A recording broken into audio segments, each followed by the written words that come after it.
Good morning, all of you. I'm Poonam Four, Associate Legal Executive in Haryana Real Estate Regulatory Authority, Gurugram. Today, I'll discuss about the topic why we need RERA. First of all, we need to know that when this act come into existence, the Real Estate Regulation and Development came into force on 1st May 2016 with 59 of 92 section notified. The RERA came into fully force on 1st May 2017 and extends the whole of India except the state of Jammu and Kashmir. But now the draft for Jammu and Kashmir Real Estate Regulation and Development Rules 2020 under the Real Estate Regulation and Development Act 2016 was sanctioned by the Administrative Council. This act is applicable to ongoing real estate project. If a building was completed before 1st May 2016 but the OC is occupancy certificate is not received, that means that construction will also come under RERA. Coming to the point why we need RERA. Before the commencement of RERA, real estate sector had been largely unregulated, no standardization of business practices and transaction. Prevalences of issues like delay, quality of construction, price.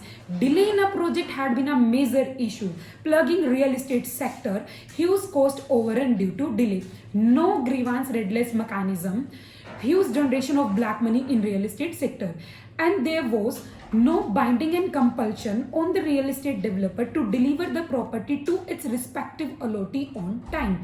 On one hand, the allotee had to pay the monthly rent where he was residing, and the other hand, he also paid the monthly installment and abide by the term and condition of the builder's buyer's agreement, thereby overburdening him financially. Unfortunately, there was no one to question to the builder.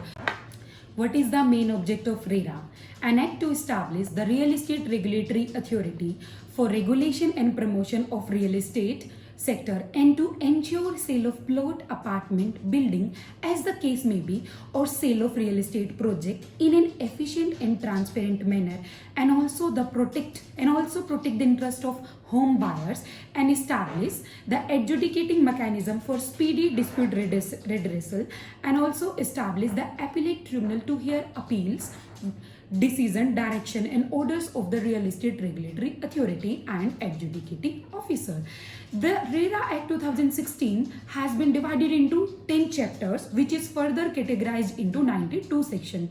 This act starts with preamble, short title, extent and commencement, the registration of real estate project and agent, function and duties of promoter, right and duties of allottees, the Real Estate Regulatory Authority, Central Advisory Council, Real Estate Appellate Tribunal, various offences, penalties and adjudications, and about finance, accounts, audits and reports, and last one is other miscellaneous.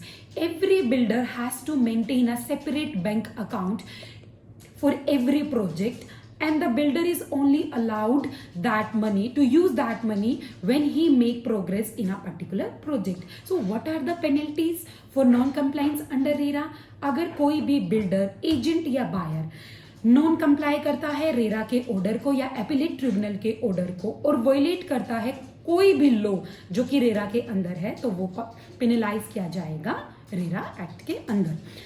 In my opinion, home buyers believe that the success ratio of RERA is much more as compared to year of struggle of litigation before other firm and courts, and also the success ratio of cases under RERA is much more result oriented, immediate with concurrent judgment being passed against the errant builder.